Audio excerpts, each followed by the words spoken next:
Hey, chickens. Hey, chickens. More chickens over there. Lovely. Isn't that great? Oh, man, these chickens. I tell you what, they are cute, but they do not smell cute at all. Hey, all you high vibe humans, and welcome to another Truthday Tuesday with yours truly, Breezy Spread Love. Truthday Tuesday is the day where you, the high vibe humans, get to ask me questions and I answer them based on my truth and my experience of the world. As you can see, I am outside again, enjoying the company of some lovely chickens in the backyard of a friend's house, and it's really fun. So let's get to it.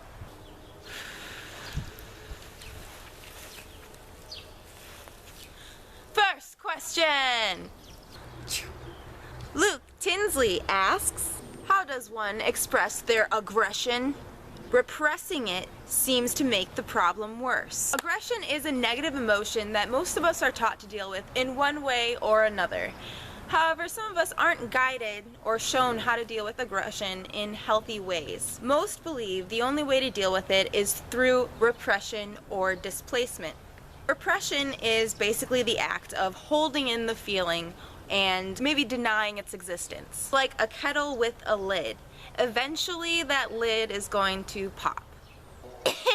According to Psychology Today, repression is the process of forcing thoughts into the unconscious and preventing painful or dangerous thoughts from entering consciousness. So what?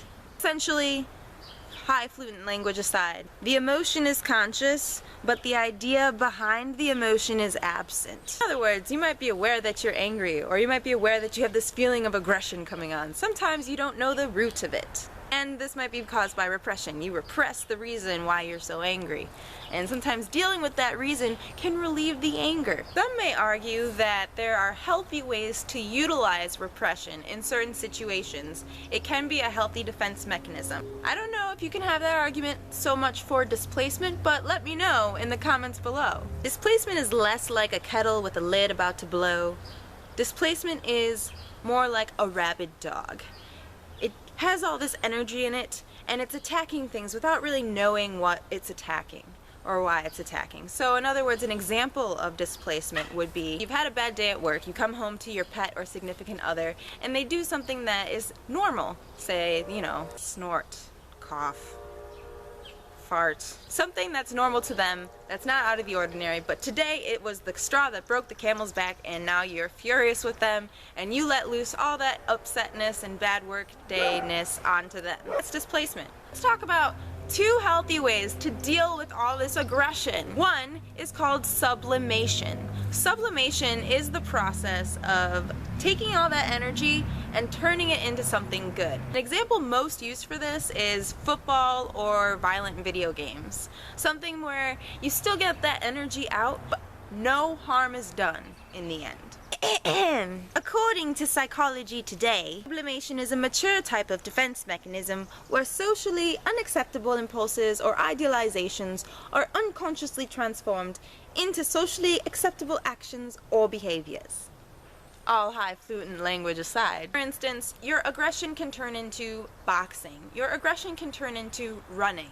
I've done that before. I've been so angry that I literally took off sprinting. Now, I didn't start a career on running. Did relieve that energy, that first initial impulse, that first initial aggression of energy. Go for a run, it gets it all out. Another form of this is dancing. I utilize this a lot, especially with hula hooping. The second option is mindfulness. Mindfulness is the idea that you're paying attention to the now. You're paying attention to your breath, possibly. You're paying attention to your heartbeat, possibly. It's the idea that you're pulling in your attention and your awareness to the present moment. I also like to compare this to Gestalt therapy, where you stay with the now, the here and now, and you try to call attention to the things that are going on in your body as you're reacting to them. This can be done through journaling, meditation, art. You can even just throw paint at a canvas and that'll help get your aggression out. You can totally just If I had visual effects, you guys would be covered in paint, but I don't have that cool of technology or editing software, so use your imagination. In the end, the whole point of this is to get yourself to take a breath, take a step back, and analyze possibly where this aggression came from and how you can relieve that energy in a healthy way. Seek out a local professional. There are many community organizations possibly in your area, free and open to the public, that you can utilize. So I encourage you to go out and seek the resources in your own community. I hope that provided some assistance. Thank you for your question. Dream Wizard asks, what about dreadlocks? Can you shower with them? Can you wash them? Are they dirty? How does it work? Do they still grow? Those are all very valid questions, and I respect and appreciate you for asking them. How do I begin? You spelled dirty with like 4 Y's. So let me start by saying, I'm gonna compose myself now. What about dreadlocks? Been around for thousands of years, probably as long as humans have existed, throughout many different cultures. The most recently associated culture is Rastafarianism. However, it has existed in other ancient cultures throughout the world. Essentially, dreads can find their roots anywhere in human society. Yes, my hair still grows. These ones are 6 years old, they're very long. They come down to here. And these ones are 5 years old now, I think. Yes, I shower with them. I use special shampoo. Currently I'm using Dr. Bronner's, which many people will be familiar with. Dr. Bronner's, look them up. I don't know, I'm not a commercial. Dreads work differently with different hair textures, so there are many different ways to get dreads. I personally used a natural way where I let my own dreads lock up naturally, except for a little bit of palm rolling and a little bit of crochet in order to get the loose ends in. I didn't use peanut butter, I didn't use honey, I used coconut oil, I used some argan oil, definitely used lavender oil at one point. There was no point when I decided to put a bunch of gunk in my hair. Nasty! Y'all nasty! Okay, honey is arguable. Debatable. I don't know if I want all those bees coming up to me and be like, hey honeybee, hey honey. No.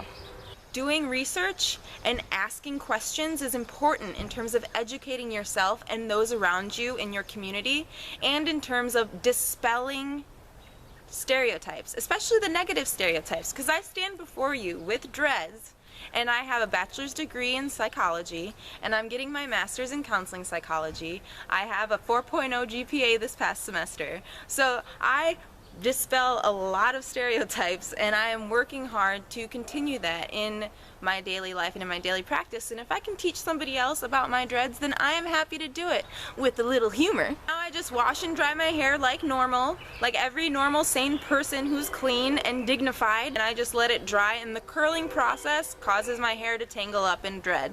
All I have to do is go through and maybe like separate them out every once in a while so it doesn't turn into a big clump, because I'm not about that life. Some people are, but I'm not about the clump dreads. So it's all about what your hair texture, your hair preference. To each his own, in my opinion. Thank you for your question. That's all for this week. Thanks for tuning in. If you would like your questions answered, post in the comments below or tweet me at Breezy Spread Love. Last week I talked about crystals, deja vu, and a little bit about my channel. Stay tuned for next week when I talk about I don't know what, because you guys provide the content and I provide the entertainment. So until next time, stay healthy, stay light, and don't give up the fight. Breezy out. Chicken poke, chicken poke, chicken poke. Okay.